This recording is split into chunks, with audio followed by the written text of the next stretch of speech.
Bu taomdan aslo tayyorli ko'rmanglar, chunki o'ziga o'rgatib sizni qayta tayyorlashga majbur qiladi. Eng birinchi hidsiz sifatli slobodda yog'larida kartoshkalarimizni chiroyli qilib pare qilib hammasini qo'rib olamiz. Bu orada kartoshkani kutib turmasdan chaqqongina bo'lib qiymasini tayyorlashga o'tamiz. Piyoz, qiyma yaxshilab qo'rganimizdan keyin bolgarskiylarni mayda to'rtburchak qilib solamiz.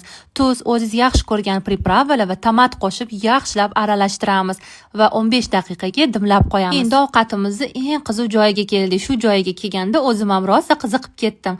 Kartoshkalarni birin-ketin hammasini taxlab olib, ustidan qiyma yaxshilab tekislaganimizdan keyin uni ustidan eriydigan cho'ziluvchan sir taxlab chiqamiz. Shu ketma-ketlikni 2 marta bajaramiz. Yana kartoshka, qiyma, sir taxlab chiqamiz va qizib turgan duxovkaga 10 minutginaga qo'yib yuborishimizni o'zi yetadi.